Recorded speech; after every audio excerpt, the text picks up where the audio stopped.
Visa centre সবগুলা বন্ধ করে দিতে হবে। ভিসা সেন্টার সবগুলা বন্ধ করে, দরকার নাই তো আমার ভিসা সেন্টার। ভিসা সেন্টার মানে এগুলো রয়্যাল অফিস, ওপেনলি আমি স্ট্রেট বলছি, রয়্যাল অফিস এগুলো বন্ধ করতে হবে। আর জনগণ কেন যাচ্ছে, দেশের জনগণের যারা বোদ্ধা আছেন বোঝান, এই কেউ যেন ভারতের দিকে না যাওয়ার চেষ্টা করে, কখনোই না। এবং তাই ফলাফল তো দেখতেই পাচ্ছি, আগুনে পুড়িয়ে মারছে, এর আগে রেপ হয়েছে। এগুলো ভারতের ডিএনএতে প্রবলেম, ওদের ক্রোমোজোমে জিনে হচ্ছে খচরামি, দুষ্টামি, নষ্টামি।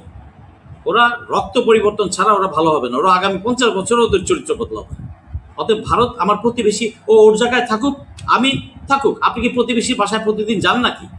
10 বছরও তো যান না, তো কি হয়েছে? তারেক রহমান সাহেব যখন চীনে যান, ওই লিস্টে এন্তরাজের যে লিস্ট থাকে সেইখানে এই আমির খসরু সাহেবের নাম ছিল, শেমাবুদের নাম ছিল। চায়না কিন্তু কেটে দিয়েছে। আমরা মনে করেছি তাদেরকে নেয়নি, না, চায়না তাদের নামটা কেটে দিয়েছে। আমি এতদিন পরে কথাটা বলছি। চায়না ভালোভাবেই জানে যে কেন ওদেরকে নেওয়া যাবে না, কারণ এই তাইওয়ানের বিরুদ্ধে কাজ করছিল, তাইওয়ানের পক্ষে কাজ করছিল ঢাকায়, তারপরে অফিস খুলেছিল, তারপর এরা রয়্যাল এজেন্ট, এগুলো সব জানে চায়না। চায়না কিন্তু দুনিয়ার খবর রাখে।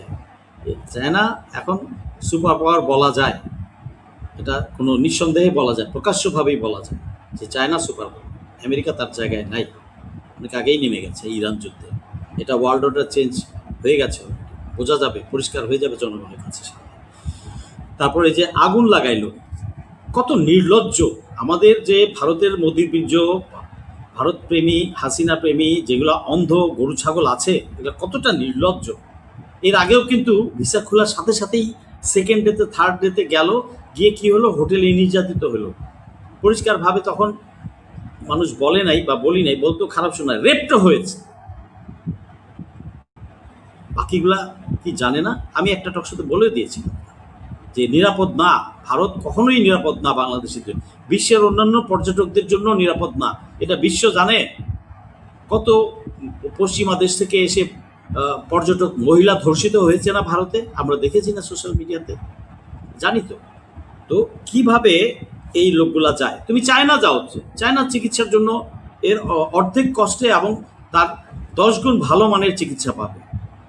হ্যাঁ, তো প্রসেসটা মানুষের কাছে ক্লিয়ার না, এই জন্য মানুষ অনেকেই জানে না, এই জন্য যাচ্ছে না। থাইল্যান্ড যান, অন্য কোথাও যান, নিজের দেশেও ভালো ডাক্তার আছে। তা আমি মরে গেলেও তো ভারত যাব না, কেন যেতে হবে আমাকে ভারত? মানুষের মন মানসিকতায় পরিবর্তনটা আনা অতি জরুরি।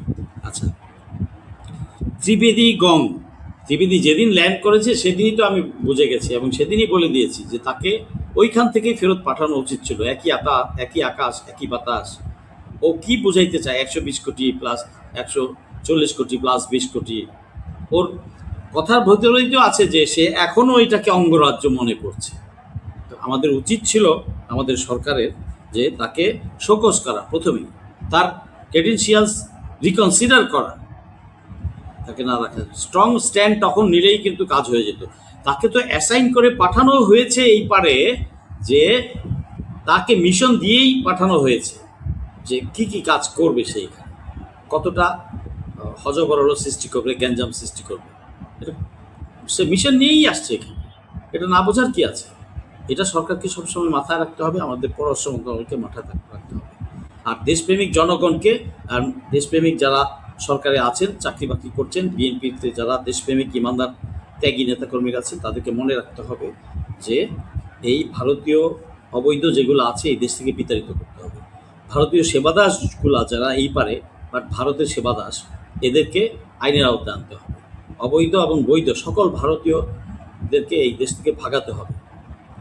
আমার অফিসার কোথায় কোন দেশে ভিজিটে যাবে সেটা ভারতীয় পত্রিকায় আসবে কিভাবে, আসে কিভাবে, ভারতের মিডিয়াতে আসে কিভাবে? তা মানে এখনও মির্জাফর রয়ে গেছে বিভিন্ন জায়গায়, রাষ্ট্রের বিভিন্ন অঙ্গে, এগুলো তো বুঝতে হবে। অতএব আমি সরকারকে অনুরোধ করব এই বিষয়টা খতিয়ে দেখে, রাষ্ট্রের নিরাপত্তার বিষয়, আমার দেশের অফিসার কোথায় যাবে সেটা তার ব্যাপার, যাওয়ার আগেই কিভাবে জেনে যায়, কিভাবে তাদের হাতে খবর চলে যায়, তার মানে আমার লিকেজ আছে কোথাও, এটা ফাইন্ড আউট করে অবিলম্বে ব্যবস্থা নিতে হবে। এবং এখন থেকেই সব ময়লা পরিষ্কার করা শুরু করতে হবে। এখনো পুলিশে লোক আছে, এখনো হাসিনা প্রেমী ভারত প্রেমী লোক আছে, এখনো জুলাই খুনি লোক আছে, প্রশাসনও আছে, এখনো দুর্নীতিবাজরা আছে বিভিন্ন জায়গায় টিকে। কিভাবে দলের আর মাননীয় প্রধানমন্ত্রীর পক্ষে তো এগুলা সব কিছু টোটো একটা একটা করে ছোটোখাটো জিনিস চেক করা সম্ভব না, জানাও সম্ভব না, কারণ উনি দেশের বাইরে ছিলেন 17 বছর প্লাস। তাকে তো হেল্প করতে হবে, মাননীয় প্রধানমন্ত্রীকে আমাদের হেল্প করতে হবে, রাষ্ট্রের প্রতিষ্ঠানগুলোকে হেল্প করতে হবে, সঠিক তথ্য তুলে ধরবে। এই দুষ্ট চক্রকে মানে সবার সামনে তুলে আনতে হবে এবং আইনি ব্যবস্থা নিতে হবে। শুধু চাকরি থেকে বাদ দিলেই হবে না, এদেরকে আইনের আওতায় আনতে হবে। এরা জুলাই হত্যাকারী, এরা হাসিনার সহযোগী, এদেরকে বের করে আনতে হবে এবং এদেরকে অবিলম্বে এই ময়লা যদি পরিষ্কার না করেন, যতদিন ময়লা পরিষ্কার করা শেষ না হবে, আমি আমার প্রধানমন্ত্রী জনাব তারেক রহমানের নিরাপত্তা নিয়ে আমি শঙ্কিত। আমি ওপেনলি বলছি, স্ট্রেইট বলছি, আমি শঙ্কিত।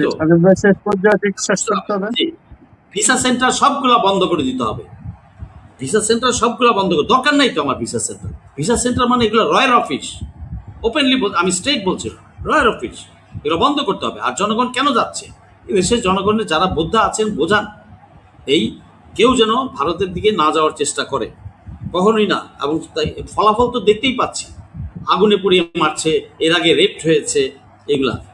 এরা, আমি বলতে চাই না এরা মোদির বীর্য, এরপরের বার কিন্তু আমি বলেই দেবো যে এরা মোদির বীর্য, যারা ইয়েতে যায়, ভারতে যায়, অবৈধ ভারতীয়কে এবং অবৈধ ব্যবসা, ভারতীয় ব্যবসা যেগুলো আছে, ব্যবসা প্রতিষ্ঠান লাইক ফার্মাসিউটিক্যাল ইন্ডাস্ট্রিজ একটা গাজীপুরে সান, তারপরে আদানির তেলের সয়াবিন তেলেরও কারখানা আছে।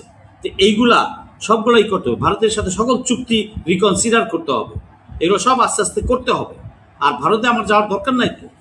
আচ্ছা, বাংলাদেশিদেরকে এই ব্যাপারে সচেতন হইতে হবে। আমরা ভারত দেশীয় পণ্য ব্যবহার করব, ভারতীয় পণ্য বয়কট করুন স্ট্রেট। আমরা 18 মাস করেছি না, ভালো থেকেছি তো। আমার ভারত থেকে কোনো কিছু আনার দরকার নাই। Look for alternative sources. ব্যবসায়ীরা, যারা ব্যবসায়ী ভাইরা আছেন পৃথিবীর বিভিন্ন দেশে যান, একটু কষ্ট করেন, ভারতের চেয়ে কম দামে পাবেন, গুণগতভাবে আরও উন্নত মানের জিনিস পাবেন।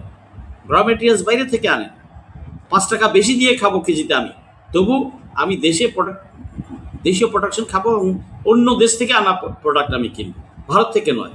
স্ট্রেইট কথা। আচ্ছা, এখন মাননীয় প্রধানমন্ত্রীকে তারা সেই আগের ধ্যান ধারণাতেই আছে। ভারত 24 যে কী জিনিস, এটা তারা স্টাডি করতে পারেনি। ওদের থিঙ্ক ট্যাঙ্কগুলা এবং এখানে যেগুলা রাষ্ট্রদূত ছিল তারা উঠে পড়ে লেগেছে, ভারতীয় মিডিয়াগুলা, মোদি মিডিয়াগুলো উঠে পড়ে লেগেছে। কেন? কারণ তারা 60 কোটি লোকের বাজার হারিয়েছে। আমরা 20 কোটি লোক যা কনজিউম করি, ওদের 60 কোটি লোকে সেটা কনজিউম করে। এত বড় একটা বাজার হারিয়েছে, এখান থেকে রেমিটেন্স কামানোর বাজারটা হারিয়েছে। তো এখনো কামিয়ে যাচ্ছে যত কিছু, বাট এই জন্য তাদের মাথা খারাপ, তাদের অর্থনীতি ধসে গেছে, আরও ধসে যাবে। এই জন্য তাদের মাথা খারাপ। তারা চাচ্ছে, তারা সাহস পাচ্ছে কিভাবে? এই দেশের দালালগুলার জন্য সাহস পাচ্ছে। এই দেশের ভারতীয় দালালগুলাকে আগে আইনের আওতায় আনতে হবে, একটা একটা করে ধরে আনতে হবে এবং তাদেরকে সাজা দিতে হবে।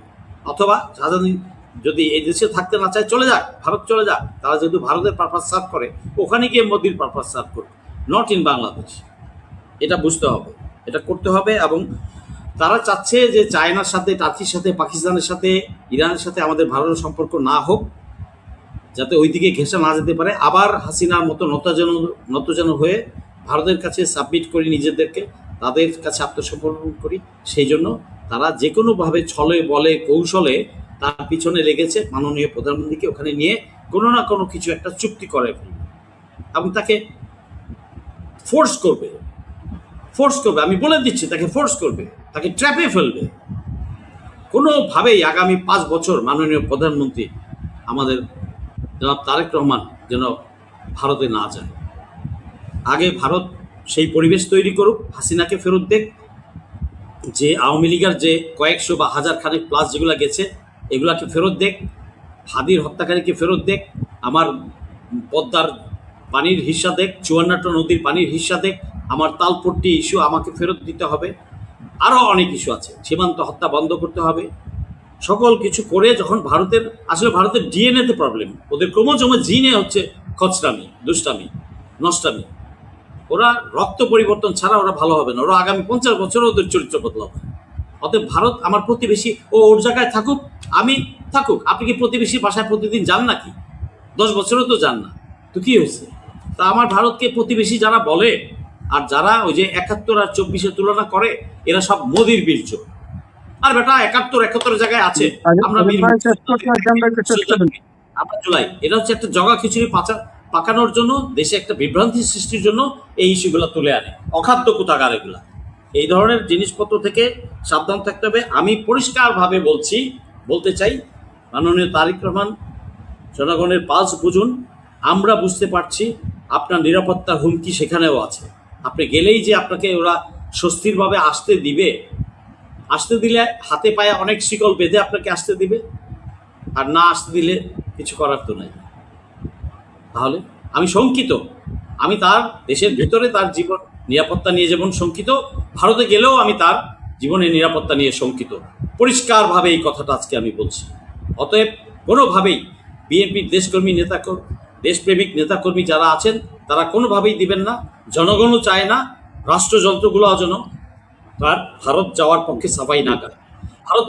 ভারতে যাওয়ার পক্ষে এই দেশে ক্যাবিনেট থেকে, এমপিদের থেকে এবং রাষ্ট্রযন্ত্র থেকে যারাই সাফাই গাবে, যারাই ভুল বোঝানোর চেষ্টা করবে মাননীয় প্রধানমন্ত্রী তারেক রহমানকে, তাদেরকে আমি বলবো সরাসরি তাদেরকে আইনের আওতায় আনুন, স্যাক করে, চাকরি থেকে বাদ করে, ক্যাবিনেট থেকে বাদ দিয়ে ইমিডিয়েটলি। বিকজ এরা হাসিনার হয়ে কাজ করছে, মোদির হয়ে কাজ করছে, রয়ের হয়ে কাজ করছে। পরিষ্কার, এটা না বোঝার কি আছে? অতএব এই ব্যাপারে কঠোর হতে হবে। এবং জনগণ আপনার সাথে আছে, মাননীয় প্রধানমন্ত্রী তারেক রহমান সাহেব, জনগণ আপনার সাথে আছে।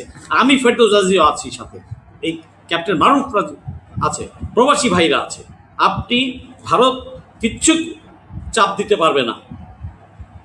এটা 70-এর বাংলাদেশ না, 71-এর বাংলাদেশ না, এটা 24 উত্তর জুলাই উত্তর বাংলাদেশ। অর্থাৎ এখনকার জনগণ মন মানসিকতা, ধ্যান ধারণা, কনসেপ্ট আকাশ পাতাল তফাৎ।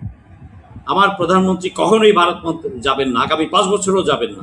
এটাই আমি চাই একজন নাগরিক হিসেবে। জি, ধন্যবাদ।